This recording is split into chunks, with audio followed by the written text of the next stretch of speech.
Assalamualaikum warahmatullahi wabarakatuh. Bismillah, alhamdulillah, wassalatu wassalamu ala rasulillah Sayyidina Muhammadin wa ala alihi wa sahbihi wa man wala, amma ba'd.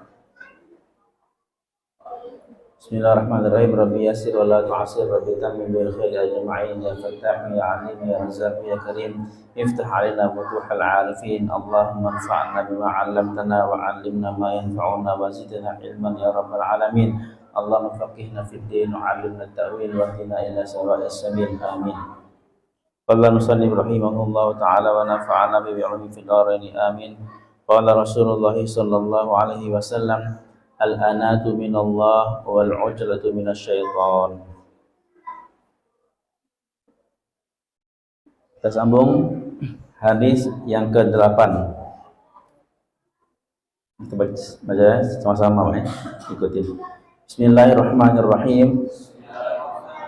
Al-anatu minallah wal ujlatu minasyaitan.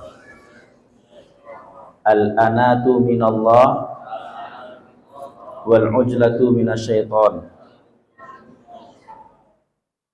Al-anatu minallahi wal ujlatu minasyaitan. Al-anah artinya pelan-pelan. At-ta'anni, pelan-pelan. Minallah, dari Allah. Pelan-pelan itu daripada Allah. Wal ujlatu, dan tergesa-gesa. Minasyaitan, itu dari syaitan. Hadis Nabi perintah untuk kita ini tidak tergesa-gesa, pelan-pelan, jangan tergesa-gesa. Jadi intinya kalau pelan-pelan itu nggak dipikirkan, ya, matang-matang baru diucapkan atau dibuat. Semua perkara dengan pelan-pelan akan bagus. Dan semua perkara yang dibuat atau yang diputuskan dengan tergesa-gesa akan buruk akibatnya. Yang pelan-pelan itu adalah daripada Allah, ya, taufik daripada Allah, bimbingan Allah. Dan yang tergesa-gesa adalah dari syaitan, artinya bisikan syaitan. Bisikan syaitan yang buat kita nggak sabar, ingin cepat deh.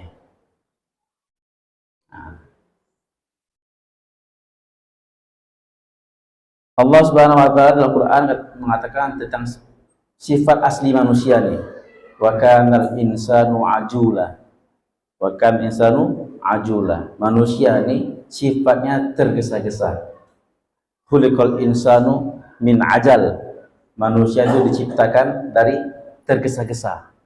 Jadi sifat tabiat manusia ini tergesa-gesa. Tapi tidak diperintahkan kita untuk tergesa-gesa.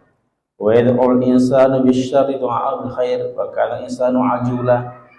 Wa yad'ul insanu bisyarri du'a'ahu bil khair. Manusia itu ketika ditimpa dengan syar, dengan keburukan, maka mereka enggak sabar sehingga mengucapkan berdoa yang buruk-buruk, ya. Sebagaimana mereka menerima kebaikan langsung, ya. Nampak kesyukurannya, nampak, ya, ucapan baiknya. Ketika ditimpa musibah itu juga langsung nampak kalimat buruknya. Wa kanal insanu ajula, manusia itu tergesa-gesa. Jadi sifat apa tergesa-gesa? Itu tanpa pikir, tanpa direnungkan, difikirkan, ditimbang langsung. Dan ini sifat pelan-pelan ini, Pak, ya. Sifat yang diperintahkan oleh Allah dan dalam hadis oleh Rasulullah sallallahu alaihi wasallam. Satu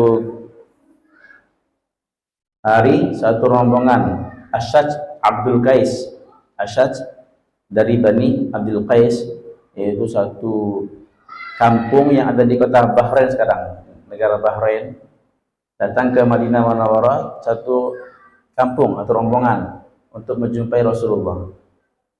Di antara rombongan tadi ada nama seorang namanya Asyaj Abdul Qais Al-Asyaj, ya. Jadi ketika rombongan ini sampai di Madinah Munawwarah, orang-orang yang lain langsung ingin jumpa dengan Nabi. karena perasaan rindu mereka dengan Nabi ya, ingin jumpa dengan Rasulullah. Jadi mereka tinggalkan semua barang-barang mereka, ya, tak pedulikan lagi. Kemudian mereka tak ganti baju mereka, nggak mandi, nggak, langsung ingin jumpa dengan Rasulullah, langsung ingin salaman dengan Nabi. Yang betul, dan ketika jumpa dengan Nabi, mereka cium tangan Nabi dan kaki Nabi. Dan riwayat, itulah suatu kaum yang mereka mencium tangan dan kaki Nabi. Biarkan. Karena apa? Karena mereka baru pertama kali ketemu, mungkin belum tahu tentang bagaimana Islam menghormati. Jadi tak boleh kita sujud di depan selain Allah. Tapi itu yang mereka buat, sujud tapi karena kecintaan dengan Nabi. Itu adalah kaum Abdul Qais ini. Nah, dari semua orang yang datang itu hanya satu orang, Asas ini dia rapikan dulu barang-barangnya, barang-barang rombongannya, diaturnya dulu. Kemudian dia mandi. Setelah dia mandi, dia ganti baju dengan yang baru, yang bagus, ya. Baru dia menghadap Nabi, menghadap Rasulullah. Maka Nabi SAW perhatikan ini, Nabi senang.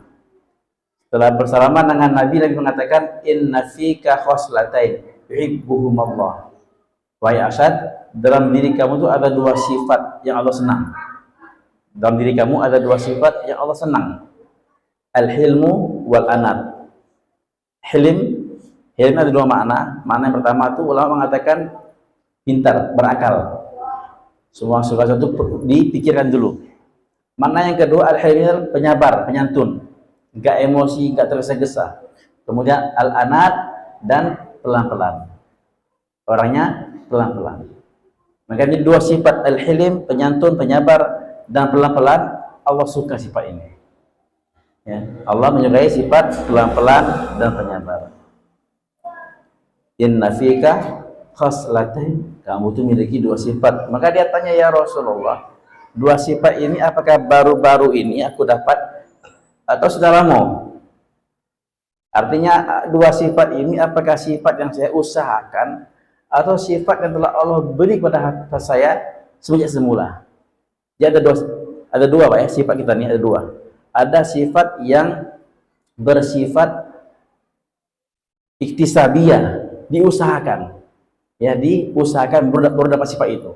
Dengan mujahadah, korban, ya, dengan pergaulan, doa, diusahakan baru dapat sifat tadi. Ada sifat yang dari lahir Allah kasih, semula jadi namanya. Ya, ada sifat namanya sifat jabaliyah atau jabariyah, sifat yang Allah kasih, itu aja. Nah, seperti cinta juga ada cinta yang didapat karena usaha, ada cinta yang didapat semula jadi. Enggak? Cinta kita sama orang tua kita itu cinta semula jadi. Lahir kita langsung ada cinta dalam hati kita. Enggak perlu diusahakan. Cinta ibu dengan anaknya, pada anaknya itu cinta yang semula jadi. Allah tanamkan hati setiap ibu kecintaan kepada anaknya tanpa diusahakan.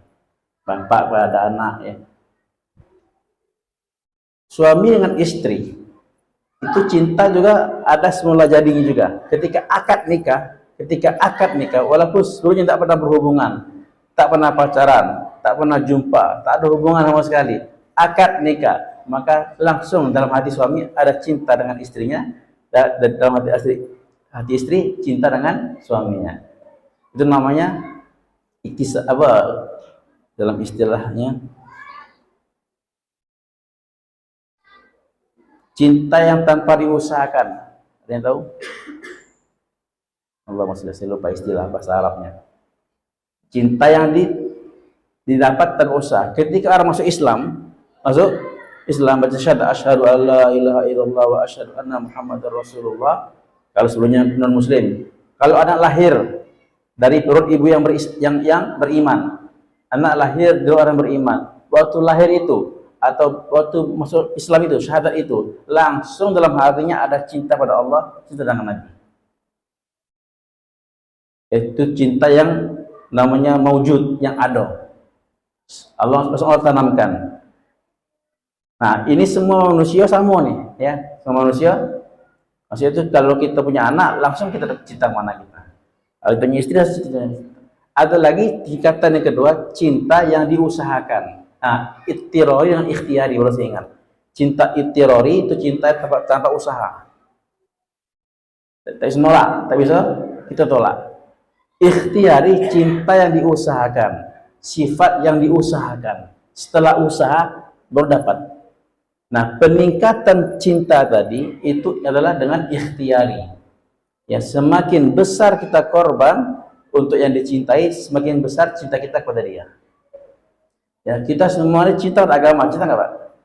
Kita tanya sama orang-orang yang mabuk tuh, orang yang Islam, kamu cinta dengan Islam? Cinta nggak? Cinta dengan Rasulullah?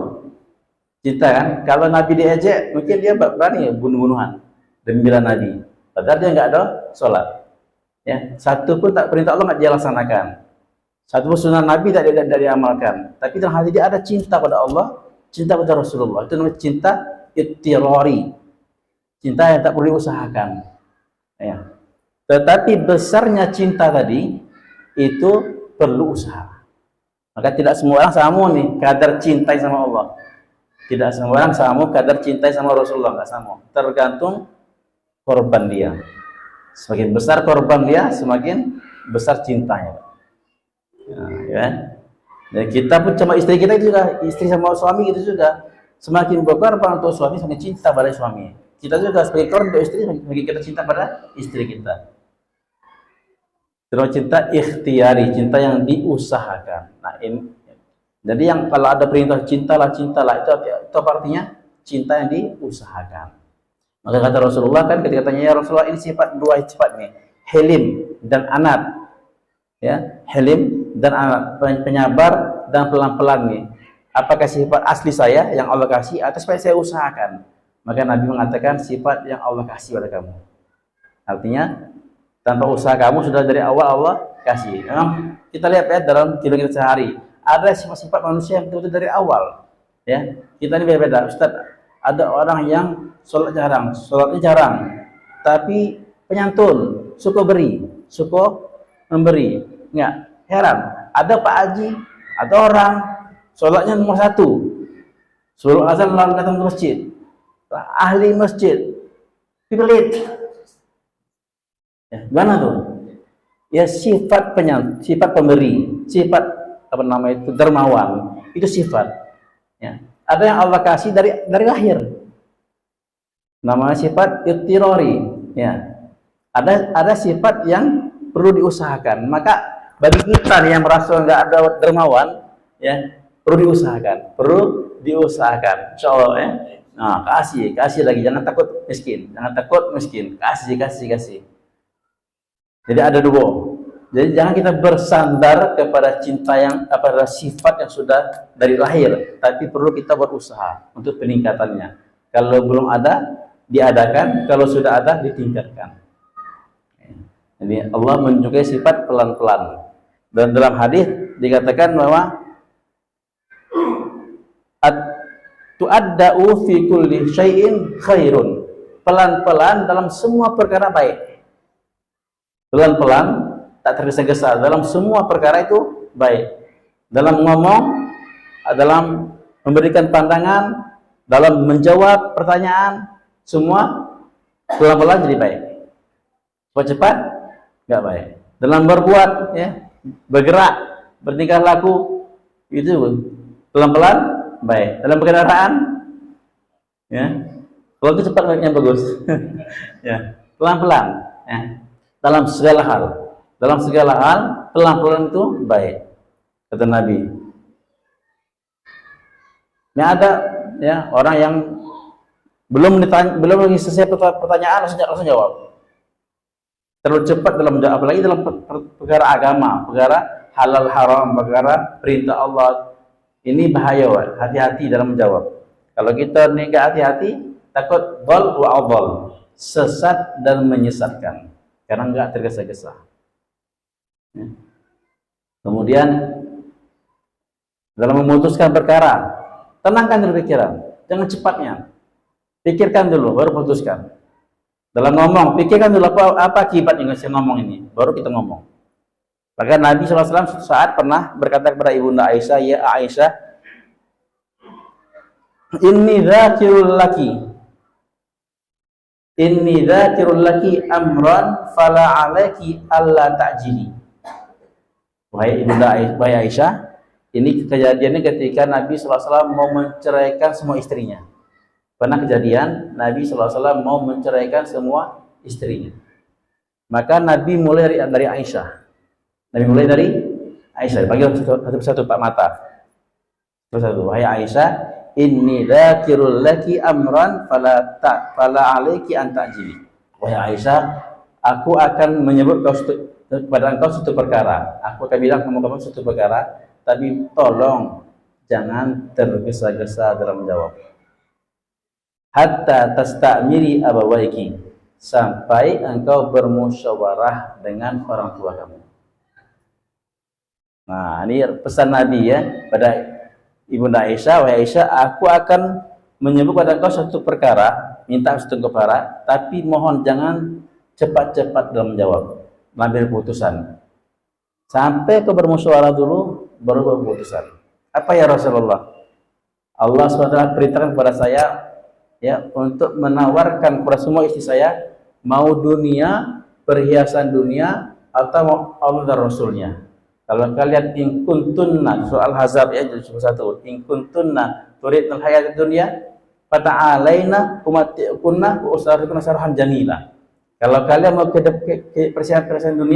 perhiasan dunia, maka kemari.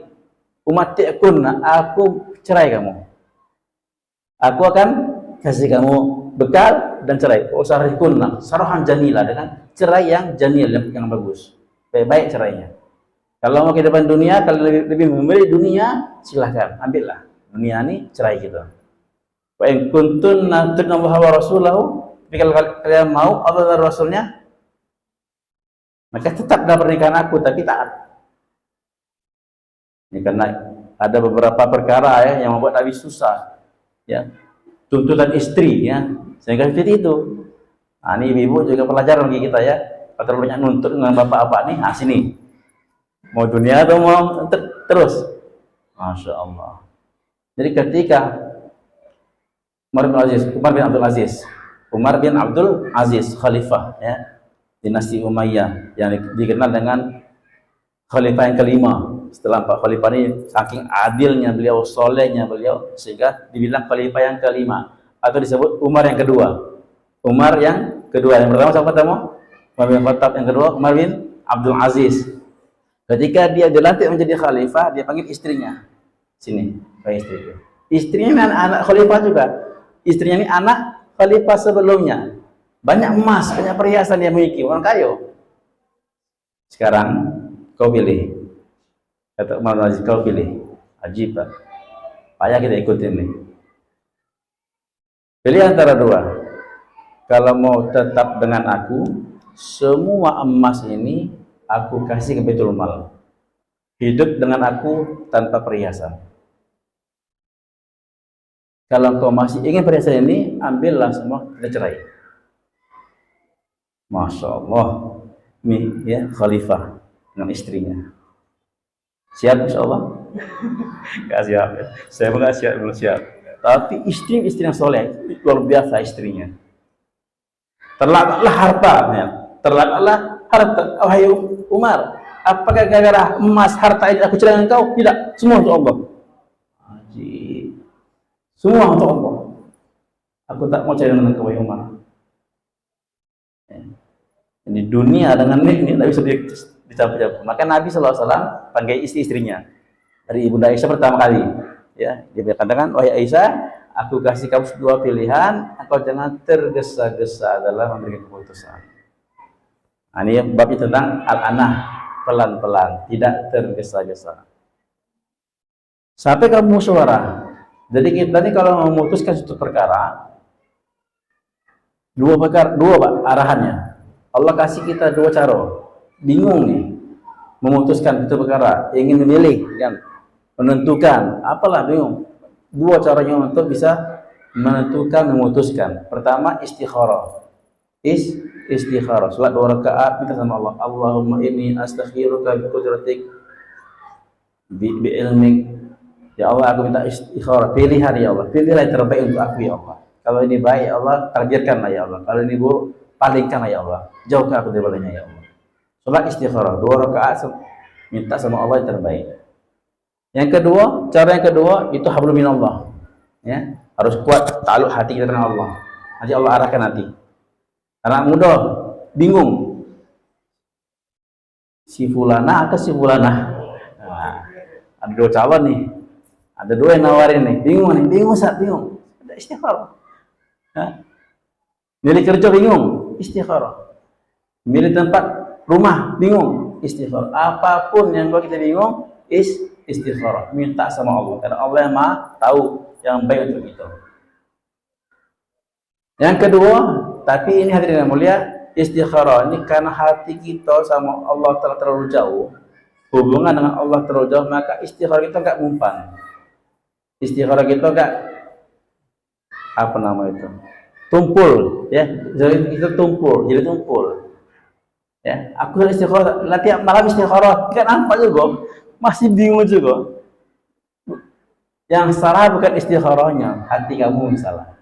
Hati kamu masih keruh, kotor, belum bersih, sehingga nggak nampak. Ya. Jadi jangan salahkan sholatnya, ibadahnya, salahkan hati gitu aja. Masih banyak senang maksiat, masih banyak dosa, sehingga ibadah kita tak tajam, tumpul. Ya. Kayak satu orang tengok, dia ngomong suatu orang sama istrinya lagi makan di ruang makan. Kata suaminya, "Dek, tengok tetangga kita tuh. Ngapa bang? Itu nyuci baju gak bersih. Nyuci baju gak bersih. Kasihan ibu tuh, capek dia jemur baju, cuci baju, tapi kamu masih kotor ya." "Oh iya bang ya, iya. Aku kasihan sama ibu." Nah, kata suaminya. Kemudian besok duduk lagi di meja itu. Kemudian kata abang lu, suaminya, "Dek, bela berubah ya, ibu itu bersih caranya. Dia baju bersih." Maka kata istrinya, "Abang, yang berubah tuh bukan ibu tuh. Tapi dulu kemarin abang lihat tuh kaca rumah kita ini kotor, berdebu, sehingga nampak keluar tuh berdebu semua, kotor semua nampak di luar tuh. Aku bersihkan kaca ini sehingga kita nampak keluar bersih. Jadi yang salah orang lain, Pak. Bukan itu, ini salah, ini salah. Jadi kita yang salah. Bersihkan dulu, nanti mudah nih. Nampak semua. Namun begini, jadi terlalu jauh lebarnya. Man begitu tadi. Udah ingat? Mana tadi Pak? Kemana dari mana tadi? Hah? Ibunda Aisyah tadi. Ya. Jadi Nabi mengatakan, yang kedua adalah kalau kita hati hubungan dengan Allah kita kurang kuat, maka istikharah kita enggak mempan. Ya. Kayak tumpul itu. Maka perlu yang kedua. Apa yang kedua? Musyawarah. Musyawarah. Dengan siapa? Dengan orang soleh. Kita letakkan perkara kita pada mereka. Saya punya masalah nih. Tolong, apa usulan Ustaz? Apa usulan Syekh? Minta pendapat dia, arahan dia. Bermusyawarah orang soleh. Nah ini Pak, kalau sekarang ini mungkin kita nih jauh dari istikharah, dari amalan kita. Minimal jangan malu bermusyawarah. Ya, ada apa-apa bingung nih, milih siapa milih? Si A atau si B? Musyawarah. Ustaz, siapa nih? Bingung kerja, pilih apa? Musyawarah. Ya. Tapi musyawarah dengan bukan dengan sembarang orang, musyawarah dengan orang soleh yang murni ingin kebaikan untuk kita. Dia mandangnya keuntungan akhirat, bukan mandang keuntungan dunia, bukan. Nah, itu dua senjata yang kita punya, Pak. Istikharah dan musyawarah. Dua ini selalu kita buat. Istikharah terus buat. Jangan gara-gara kita banyak dosa kita nggak istikharah. Tidak, terus buat istikharah. Kemudian juga bermusyawarah juga buat. Ingat, kita bermusyawarah, ikutin arahannya. Jangan musyawarah, itu kan kata dia. Tapi saya pilih yang lain. Itu bukan musyawarah lama itu ya. Hari ini juga banyak orang itu kan bermusyawarah, tapi yang dijalankannya kata-kata dia lain menjalankan. Percuma musyawarah. Ya, cuma musyawarah. kita minta arahan dari dia. Apa pandangan Ustaz? Pandangan Tuhan apa? Habis itu kita pilih yang lain berdekatan dengan itu. Ini bukan musyawarah. Maka dalam musyawarah perlu sifat sami'na wa ata'na. Saya mendengar, saya taat, dengar, taat. Ya, jadi pelan-pelan ya. Kata-kata Nabi, wahai Aisyah, jangan jawab tergesa-gesa, pelan-pelan sampai engkau musyawarah dengan ayah ibumu. Ini perintah Nabi. Fala 'alaiki alla ta'jili hatta tasta'mi abwaiki. Nah, jangan kamu tergesa-gesa Aisyah sampai kau bermusyawarah dengan ayah bunda. Musyawarah. Ya, bermusyawarah. Maka kata Ibunda Aisyah, ini singkat cerita Ibunda Aisyah, kalau itu seperti ini ya Rasulullah nggak bermusyawarah. Teman-teman ini nggak perlu musyawarah. Aku sudah tahu jawabannya. Aku pilih kau ya Rasulullah. Ya, Masya Allah. Ya. Subhanallah. Seperti itu. Nah, ini. Kemudian,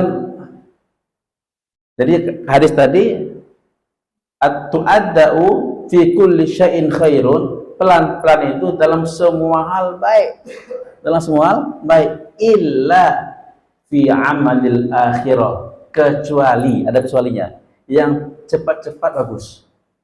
Apa itu? Dalam amal akhirat. Dalam amal akhirat. Untuk mengejar akhirat, mana sudah nggak minggu lalu? Untuk mengejar akhirat harus cepat-cepat. Untuk mengejar dunia pelan-pelan baik. Jalan santai baik. Fafirru ilallah, apa artinya? Lari menuju Allah. Jadi kalau kamu ingin dekat Allah, jangan santai. Lari, harus lari. Fafirru ilallah, lari menuju Allah. Wasari'u ila maghfiratin min rabbikum. Wasari'u, bersegera menuju keampunan Allah. Ingin Allah ampuni, bagaimana caranya? Jalan santai. Tak bisa. Harus sari'u, bersegera, jalan santai. Fastabiqul khairat, berlomba-lomba. Kalau lomba itu yang lomba tuh, Pak. Yang cepat, yang di luar. Fastabiqul khairat, untuk kebaikan harus fastabiqu.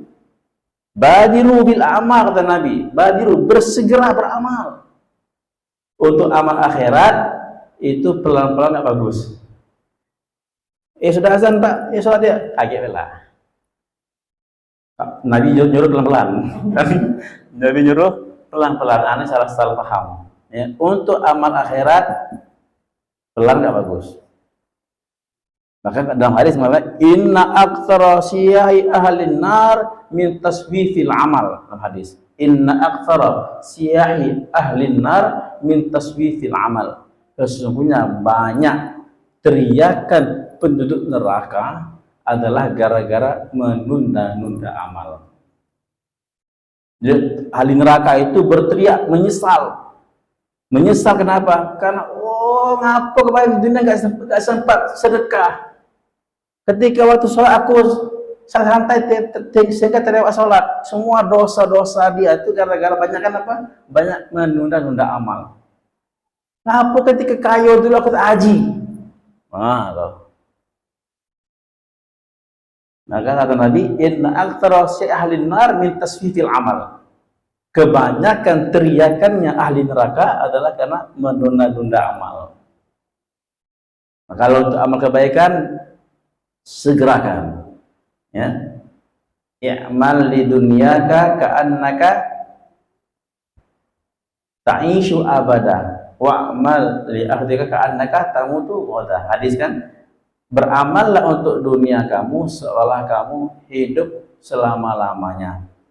Dan beramallah untuk akhirat kamu seolah kamu mati besok. Artinya kalau kita hidup selama-lamanya, nggak bisa hari ini, besok bisa. Minggu depan bisa, bulan depan bisa, tahun depan bisa, kapan bisa, kapan? Selama-lamanya. Nggak perlu sekarang juga untuk dunia. Ya, beramal untuk untuk dunia kamu seperti kamu hidup selama-lamanya. Santai bela, lama masih waktunya. Tapi untuk akhirat seolah kamu mati besok. Mati besok bisa Pak? Ditunda-tunda. Sekarang juga sebuah amal. Tapi sedih tunda-tunda yang niat 40 hari, 4 bulan, 3 hari kalau jamaah cepat segera. Jangan ditunda-tunda, bahaya. Beramallah untuk akhirat kamu, ini untuk umrah, untuk haji segeralah Pak. Kalau amal akhirat disegerakan. Nah, apa di antara? Di antara ulama mengatakan di antara amal yang disunnahkan disegerakan. Bagus segera apa? Pertama, sholat ketika masuk waktunya segera sholat. As-salatu ala waktiha. Afdhalul a'mal as-salatu ala waktiha. Artinya ulama mengatakan amal yang paling afdal adalah sholat di awal waktu. Bukan sholat pada waktunya, tapi sholat di awal waktu. Jadi sholat zuhur dari jam 12 sampai jam 3 misalnya. Mana yang bagus, Pak? Sholat jam 12 atau jam 3? Mana yang bagus? Sama-sama mereka telah menunaikan kewajiban zuhur sama. Tetapi yang lebih afdal orang yang sholat lebih awal. Kalau masuk waktu sholat, maka jangan ditunda-tunda, segerakan. Karena sholat yang di awal waktu itu lebih afdal, lebih baik daripada di akhir waktu. Ibu-ibu juga hati-hati ya. Ini masalah fikih, masalah haid dan nifas. Masalah haid, ibu-ibu masuk waktu zuhur jam 12 masuk. Kagetlah sholat. Ini masih tanggung ini nih. Nyuci, nanggung nih, masak. Jam 1 jam lewat lah. 1 jam lewat. Jam 1 pas mau sholat keluar darah haid. Keluar darah haid, kayak mana? Kaget, wajib diqadha. Zuhur tuh. Wajib diqadha. Nanti tahu lah di sini ada nggak ngaji fikih ya? Nanti bab fikih. Itu karena apa? Karena menunda-nunda amal. Untuk ibu-ibu bagus dia, jangan sampai kita sholat, walaupun ibu tidak sholat di masjid, di rumah, tetap di awal waktu. Jangan nunggu-nunggu. Jadi pertama, sholat pada waktunya. Yang kedua, amalan yang bagus disegerakan apa? Taubat. Taubat ini jangan nunggu tua. Ya, masih mudanya lah taubat. Sekarang inilah, jangan nunggu besok. Sekarang ini. Kenapa kita nggak tahu mati kapan? Ketika kita telah berbuat dosa, maksiat, langsung taubat. Jangan nunggu besok. Besok nunggu hari Jumat lah. Jangan. Sekarang juga. Taubat disegerakan, jangan ditunda-tunda. Ustaz, saya ini ya ngulang lagi, malu saya bertobat. Tak usah malu, tobat terus, walaupun kamu masih mengulanginya. Tobat lagi, sampai nanti Allah beri kamu taufik untuk tak mengulangi lagi. Ya, jadi jangan menunda taubat. Yang ketiga, amalan yang sunnah disegerakan apa? Ikramud duyuf. Memuliakan tamu, menghidangkan makanan ketika tamu datang. Tamu lah datang, lama berbusa, mulut ngomong, belum keluar air lagi. Segelas air nggak keluar lagi. Ini tetangga bagus nih. Jangan beralasan, sabar. Nabi suruh pelan-pelan deh. Ya. Jadi itu ketika datang dia belum sempat dia apa lagi, minumlah. Ya, sunnah. Disunahkan menyegerakan menghidangkan makanan kepada tamu. Jangan nunggu lama-lama nih aneh. Lapar dia ya. Nanya kok dia, di sini mahal airnya. Di sini mahal ya air. Tiga-tiga yang kemudian yang keempat di antara yang sunnah disegerakan, yang termasuk yang dilarang adalah anak perempuan yang sudah sampai masa menikah, datang jodohnya, segerakan nikahkan dia. Idza ya'tikum man tardawna dinahu wa khuluquhu, kata Nabi, apabila datang pada kalian seorang laki-laki yang kalian sukai agamanya dan akhlaknya, maka nikahkanlah segera anak perempuan kamu. Wa illa wasatakun fitnatan. Kalau tidak kamu buat, maka akan terjadi fitnah. Gara-gara bapak ibu-ibu lihat harta calon menantu, ini datang nih yang bagus akhlaknya, bagus agamanya. Karena dia kiri, puasa dulu lah, kayak tunggu dulu, fitnah akan terjadi. Menunda-nunda calon fitnah. Kalau datang bagus agamanya, segerakan. Kita hari ini kan banyak orang yang punya tolak ukurnya harta, ya, bukan agama. Maka sunnah disegerakan anak gadis pada datang jodohnya dinikahkan. Kemudian yang lain apa? Hutang, sunnah ya disegerakan bayar. Kalau datang tempo wajib, sebelum tempo sunnah. Misalnya Pak saya hutang sama Pak 1 juta, nanti 1 Maret saya bayar. Maka sebelum 1 Maret sudah ada duit, 1 juta, segera bayar. Jangan nunggu 1 Maret lagi, enggak. Pas 1 Maret wajib saya bayar, wajib saya bayar. Di sebelum 1 Maret, sebelum jatuh tempo, sunnah disegerakan. Ketika jatuh tempo, wajib bayar. Nah ini yang ada, ya, kita mudahnya Anda nunda bayar utang. Agaklah dulu, ini banyak keperluan lagi, beli ini, sehingga utang nggak ada bayar. Segerakan bayar utang, Pak. Ini bahaya sekali ini. Mati bawa utang. Kita minta dua. Ya Allah, jangan kau matikan saya bawa dosa, ya Allah, jangan. Satu dosa kita buang ke akhirat, bahaya gitu. Ya Allah, matikan saya dalam keadaan bersih dari dosa, ya Allah. Satu. Yang kedua, jangan mati bawa utang. Jangan mati bawa utang. Ini hati-hati, ini enak dan ngutang nggak? Kredit motor, kredit mobil, kredit ini. Sehingga hutang kita berapa tahun? 30 tahun ngutang. Ya, saya nggak, bukan anti Pak, tapi saya ini wanti-wanti deh. Hati-hati. Kenapa? Karena gara-gara hutang orang terhambat masuk surga. Hatta syahid, dalam hadis, walaupun syahid, walaupun mati syahid. Yang kata Nabi, mati syahid aman tertinggi. Ya, setelah para nabi, siddiqin, syuhada, derajat tertinggi ini, langsung surga Pak, orang syahid ini. Tapi kalau itu orang mati syahid, kan banyak, kan ada hutang, tertunda masuk surga sampai hutangnya dibayar. Ya, jangan menunda bayar hutang, rugi. Kemudian yang berikutnya, yang sunnah disegerakan apa?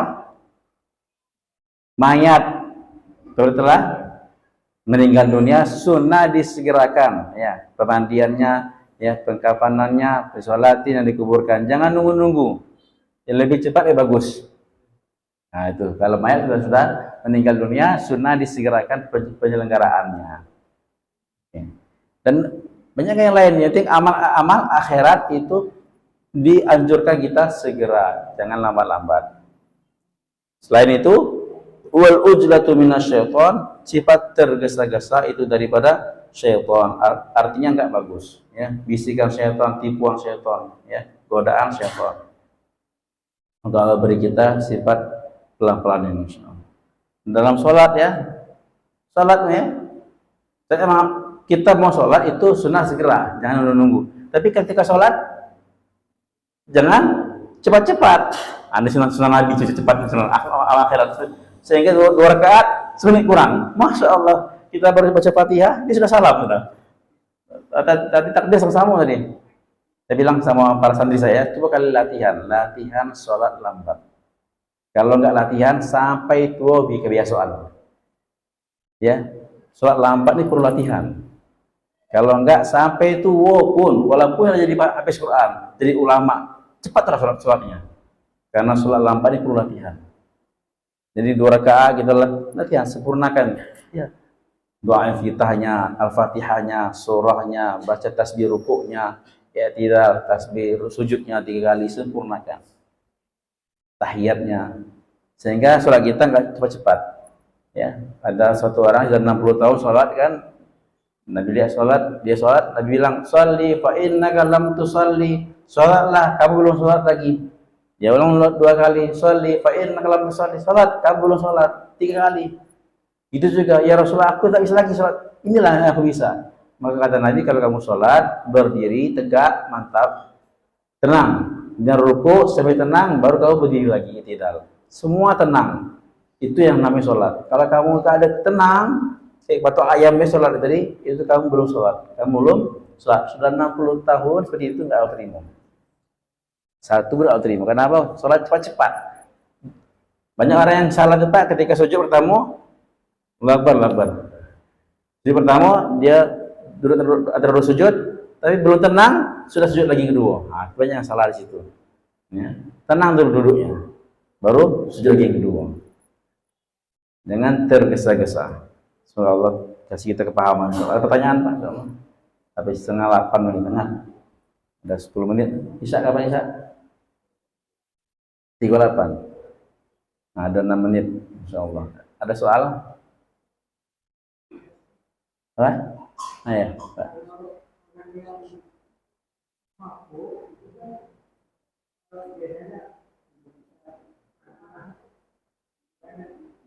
Apa? Kendaraan. Apa masbuk? Oh iya. Gimana dengan kita sholat, imam sudah mulai takbir, enggak? Kita takut ketinggalan satu rakaat, enggak? Maka kata Nabi, idza uqimatis shalah fa'tuha wa antum bisakinah. Hadis arahan Nabi. Apabila sholat telah ditegakkan, jamaah sudah didirikan, maka kamu datangilah sholat berjamaah itu, kamu dalam keadaan tenang. Sebenarnya satu hari Nabi sholat berjamaah. Dalam satu Nabi dengar kaki yang cepat, seperti lari.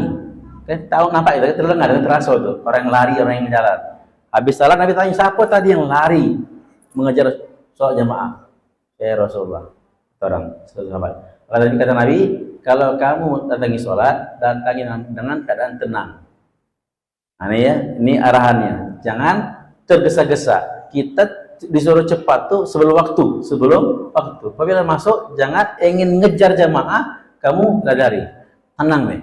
Walaupun tertinggal satu rakaat atau beberapa rakaat nggak masalah. Nanti disambung setelah salam. Di sunnahnya adalah mendatangi sholat dengan tenang, tidak tergesa-gesa. Berapa? Tolong. Yang lain?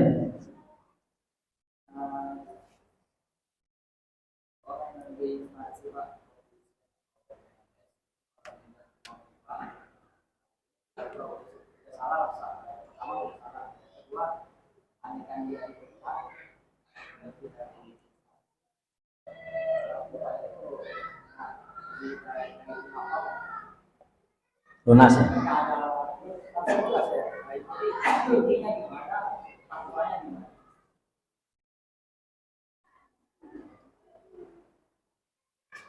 Itu tanya MUI nanti ya fatwanya.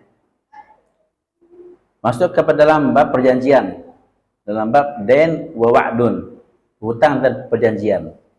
Kado gitu kan, kalau seandainya saya meninggal maka hutang lunas. Kalau seandainya saya bisa PNS, berhenti dari PNS atau diberhenti dari PNS, maka hutang lunas. Ya, masuk dalam perjanjian. Apa hukumnya itu? Ya, hukum asalnya nggak boleh. Hutang tak bisa digabung dengan perjanjian. Namanya itu dua akad dalam satu waktu, tak boleh. Dua akad satu waktu nggak boleh. Bagaimana caranya? Itu Allah alamnya saya belum mengali itu masalah itu tentang sistem utangnya PNS itu. Boleh tanya lagi orang-orang yang lain. Dan cara mengembalikan ketika sudah ini sudah tidak jadi PNS lagi, cara mengembalikannya kemana mengembalikannya? Wallahu a'lam bishawab. Ya. Dia ada fatwa-fatwa yang baru ini yang berkaitan dengan kontemporer. Cuman secara umum tidak ada dua akad dalam satu waktu, dalam safqah, dalam satu transaksi, dua akad bisa. Hutang dan perjanjian, enggak. Hutang aja, janji aja. Masalah fikih muamalah nanti masuk. Oke. Ada lagi? Ibu ada pertanyaan? Satu hadis makanya saya maunya itu 3 hadis. Nah, kemudian dalam doa Nabi mengatakan yustajabu li ahadikum malam ya'jal. Pas doa kamu pasti dikabulkan selama enggak tergesa-gesa. Doa kamu pasti Allah kabulkan. Semua kamu doa pasti dikabulkan. Selama kamu enggak tergesa-gesa. Bagaimana tergesa-gesa? Ya qulu qad da'autu falam yustajabu li. Dia mengatakan aku telah doa tapi tidak dikabulkan. Ucapan itu tanda dari tergesa-gesa. Jangan loh, aku doa tapi belum dikabulkan. Ucapan itu merupakan tanda kamu tergesa-gesa. Itu pasti doa kamu udah kabul. Apakah berdoa 8 tahun? Jangan ngomong aku telah berdoa 8 tahun belum kabul juga. Jangan ngomong itu. Kalau ngomong itu tanda nggak dikabulkan. Ya. Jadi selama kita nggak ngeluh, nggak menyalahkan doa kita, tidak menyalahkan Allah lagi ya, maka itu kita belum tergesa-gesa. Kata Nabi, pasti Allah kabulkan malam yastajil, atau malamnya ajal, selama dia tak tergesa-gesa. Di antara tanda tergesa-gesanya adalah yaqulu da'autu falam yustajab li. Aku doa, aku sudah doa tapi belum dikabulkan. Ya. Dan cukup insyaallah. Tadi kalian sudah majlis. Subhanallah bihamdihi, subhanallah hamdika, asyhadu an la ilaha illa anta, astaghfiruka. Ini kalau mau cepat tamat Pak, pensyarahannya, penjabarannya nggak terlalu panjang ya. Jadi mungkin satu pertemuan bisa 5 hadis ya. Kalau seperti ini, satu hadis cuma dapat malam ini. Subhanallah bihamdihi, subhanallah. Assalamualaikum warahmatullahi wabarakatuh.